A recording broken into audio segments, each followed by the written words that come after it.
Good morning friends. हम लोग आज पढ़ने जा रहे हैं वैद्युत द्विध्रुव, है ना, और वैद्युत द्विध्रुव आघूर्ण, और इससे संबंधित हम लोग और भी टॉपिक पढ़ेंगे। तो सबसे पहले हम लोग देखते हैं कि वैद्युत द्विध्रुव क्या होता है ना।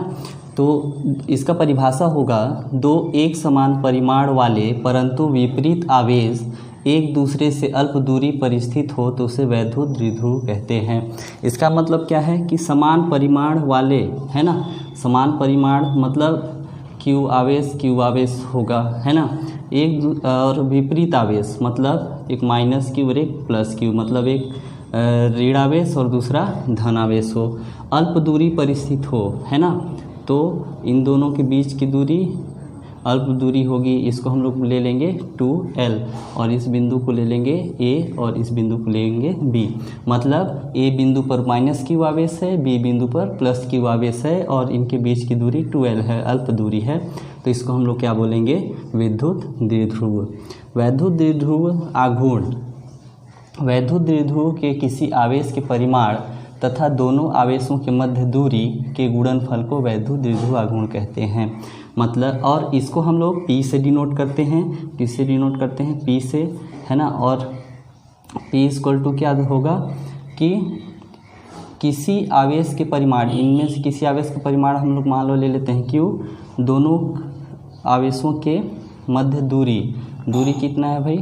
2L, है ना, के गुणनफल को हम लोग क्या बोलते हैं? वैद्युत द्विध्रुव आघूर्ण। इसको हम लोग P से डिनोट करते हैं, है ना। तो ये हो जाएगा वैद्युत द्विध्रुव आघूर्ण, ठीक है। और इसकी दिशा जो होती है माइनस क्यू आवेश से प्लस क्यू आवेश की ओर होती है, याद रखिएगा। अब यहाँ पर हम लोग अगर मात्रक निकालें तो कैसे निकालेंगे? तो आवेश का मात्रक क्या होता है? कूलाम, ठीक है, कूलाम। और लंबाई का मात्रक क्या होता है? मीटर, मीटर, है ना। तो वैद्युत द्विध्रुव आघूर्ण का क्या मात्रक हो जाएगा? कूलाम मीटर, ठीक है। विमीय सूत्र कैसे निकालेंगे? विमीय सूत्र, तो आवेश का विमीय सूत्र क्या होता है भाई? AT, है ना, और लंबाई का L, ठीक है। तो विमीय सूत्र के फॉर्म में लिखेंगे तो क्या हो जाएगा? M0 LAT, ये हो जाएगा विमीय सूत्र, ठीक है। किसका?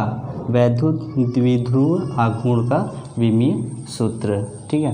अगला टॉपिक है हम लोग का कि वैद्युत द्विध्रुव का अक्षीय स्थिति के कारण विद्युत क्षेत्र। हम लोग देखेंगे विद्युत द्विध्रुव का विद्युत क्षेत्र, है ना। पहला हम लोग देखेंगे यहाँ पर अक्षीय स्थिति, है ना।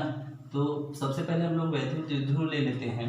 तो यहाँ पर एक हम लोग द्विध्रुव ले लेंगे, मान लो A B, ठीक है।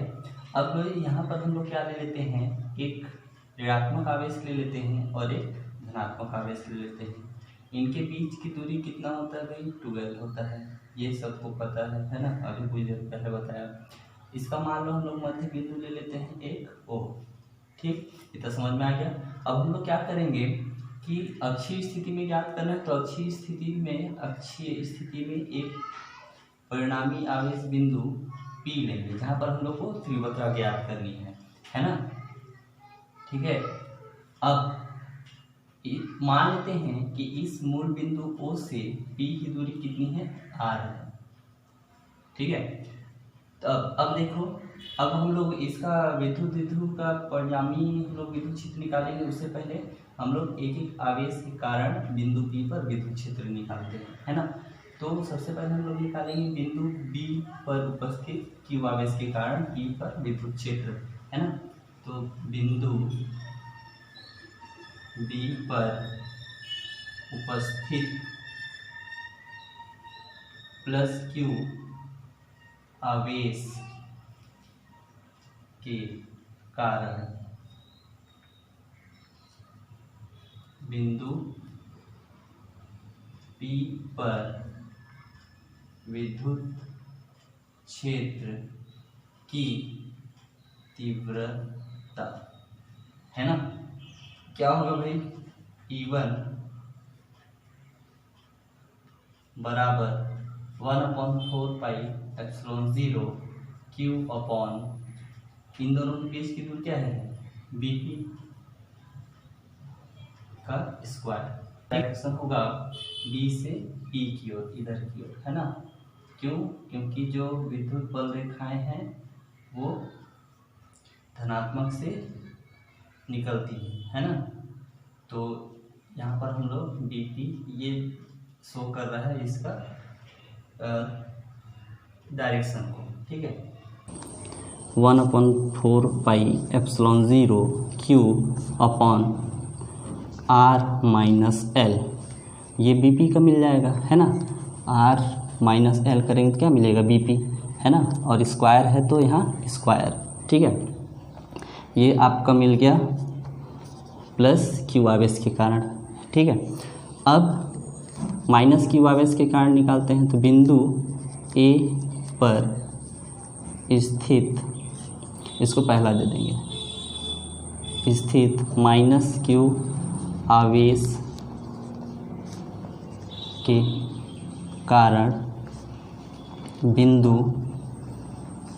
P पर विद्युत क्षेत्र की तीव्रता, ठीक है। P पर विद्युत क्षेत्र की तीव्रता, तो इस माइनस क्यू के कारण हम लोग बिंदु P पर तीव्रता ज्ञात करेंगे। तो फिर वही आपका विद्युत, इसको ले लेंगे E2, है ना। क्या हो जाएगा 1/4 पाई एप्सिलॉन 0 क्यू अपॉन, इनके बीच की दूरी AP है ना, AP का स्क्वायर, ठीक है। अब क्या हो जाएगा 1/4 pi epsilon 0 q upon AP के बीच की दूरी कितनी है, P और O के बीच की दूरी R, और यहाँ क्या है O से A की दूरी L, है ना। तो R प्लस L क्या हो जाएगा, R प्लस L, है ना। स्क्वायर है तो यहाँ पर क्या हो जाएगा, स्क्वायर, ठीक है। और इसका डायरेक्शन क्या होगा भाई, इसका डायरेक्शन होगा P से A की ओर। क्यों?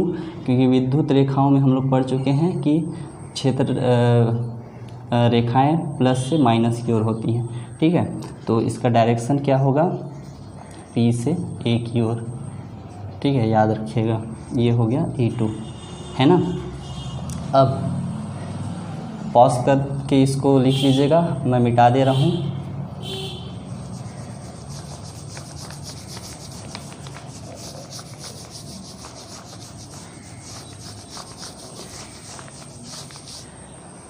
अब हम लोग का ए प्लस क्यू से और माइनस क्यू के कारण विद्युत क्षेत्र की तरह निकल गई। अब इसका परिणामी निकालेंगे कि इस विद्युत द्विध्रुव का परिणामी विद्युत क्षेत्र कितना होगा, है ना।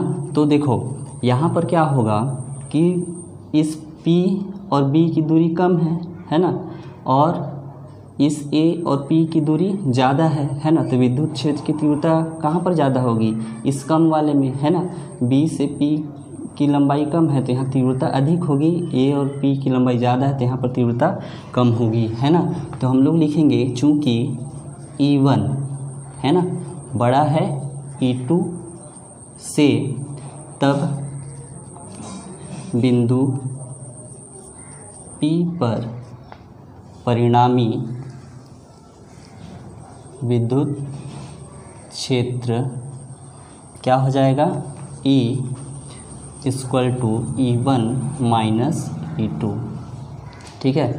तो E इक्वल टू E1 का वैल्यू क्या था, 1/4 pi epsilon 0 q upon R minus L का स्क्वायर, ठीक है, माइनस E2 का वैल्यू क्या था, 1/4 pi epsilon 0 q upon R plus L का स्क्वायर, यही था, है ना।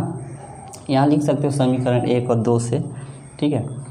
तो अब इसको सॉल्व करेंगे तो इसमें कॉमन क्या निकलेगा भाई, Q अपॉन ये 1/4 पाई एप्सिलॉन 0, ये कॉमन निकल गया। यहाँ पर क्या बच गया, यहाँ पर 1/R माइनस L का स्क्वायर, माइनस यहाँ पर क्या बच गया, 1/R प्लस L का स्क्वायर, ठीक है।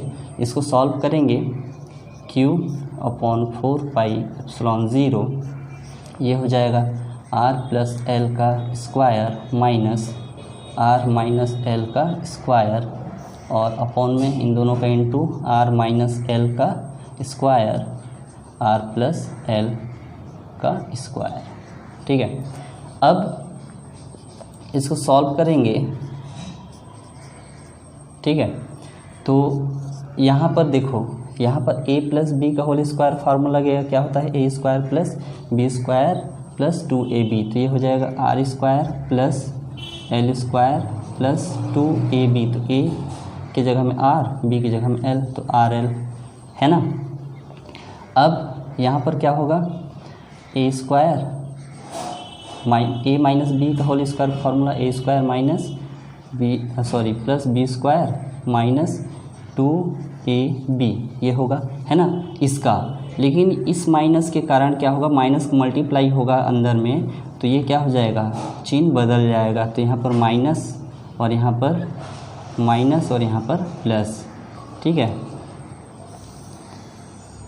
अब इसको सॉल्व करेंगे, तो इसको सॉल्व कैसे करेंगे, देखो a का स्क्वायर मान लो b का स्क्वायर, तो घातांक के नियम से a square into b square है, तो हम लोग क्या लिख सकते हैं, a into b whole square, है ना।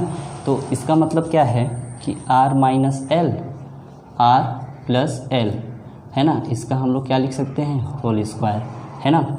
r minus l, r plus l, a minus b, a plus b का फॉर्मूला लगाएंगे तो क्या होता है, a square minus b square. ठीक है, तो हो जाएगा a square minus b square. ठीक है, बाहर में एक और स्क्वायर है, तो यहाँ पर क्या हो जाएगा, स्क्वायर, है ना।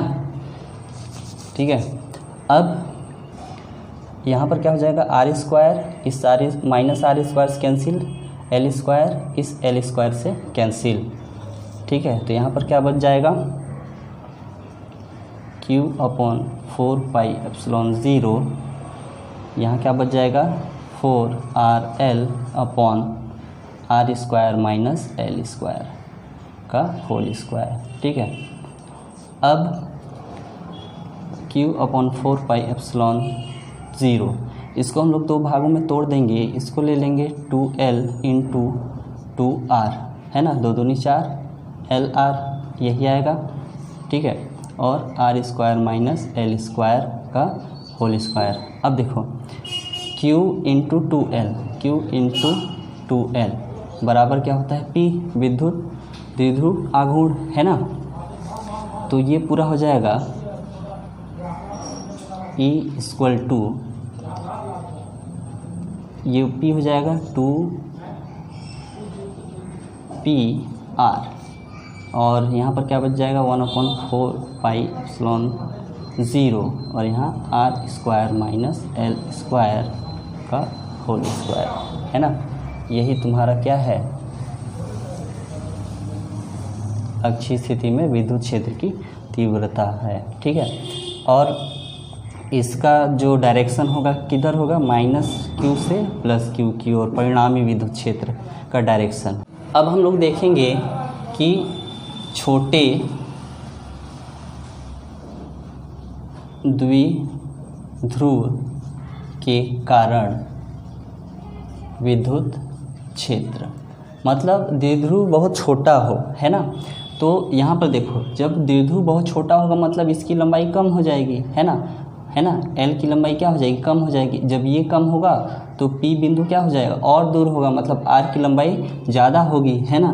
तो क्या हो जाएगा, आर बहुत बड़ा होगा एल से, है ना।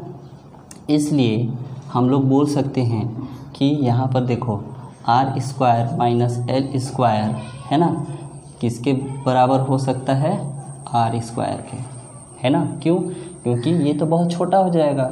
ठीक है, तब विद्युत क्षेत्र की तीव्रता क्या मिलेगी हम लोग को, इस फॉर्मूले से, E इक्वल टू 1/4πε0 2PR, और इसका वैल्यू क्या हो गया, आर स्क्वायर, है ना, और एक स्क्वायर है बाहर में, तो यहाँ क्या हो जाएगा, स्क्वायर।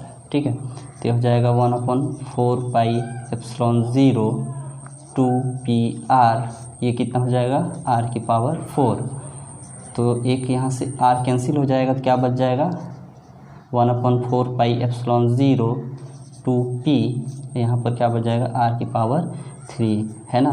तो ये है तुम्हारे छोटे द्विध्रुव के कारण विद्युत क्षेत्र की तीव्रता का फॉर्मूला, ठीक है ना।